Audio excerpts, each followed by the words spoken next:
সুপ্রভাত বন্ধুরা, আমি এই মুহূর্তে যেখানে দাঁড়িয়ে আছি সেই জায়গায় একটা ভয়ঙ্কর সাপ আছে। যে সাপটা আমি দেখাচ্ছি আপনাদেরকে। তো ক্যামেরাম্যান আমি দেখাচ্ছি কোন জায়গায় সাপটা আছে। এটা একটা ঘন জঙ্গল, যে জঙ্গলের মধ্যে দুই একটা সাপ দেখা যাচ্ছে। তো সেই সাপের মধ্যে একটা সাপ আপনাদের পরিদর্শন করাচ্ছি। তো এই জায়গাটায় আছে, আমি দেখাচ্ছি। ক্যামেরাম্যান একটু ওখান থেকে ফোকাস করো, একটু ওখান থেকে ফোকাস করো। বন্ধুরা দেখুন,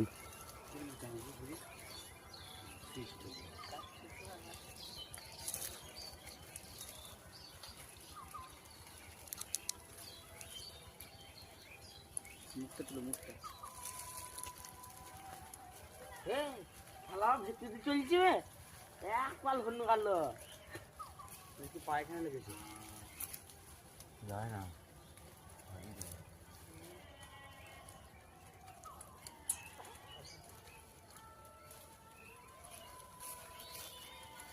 পারি তো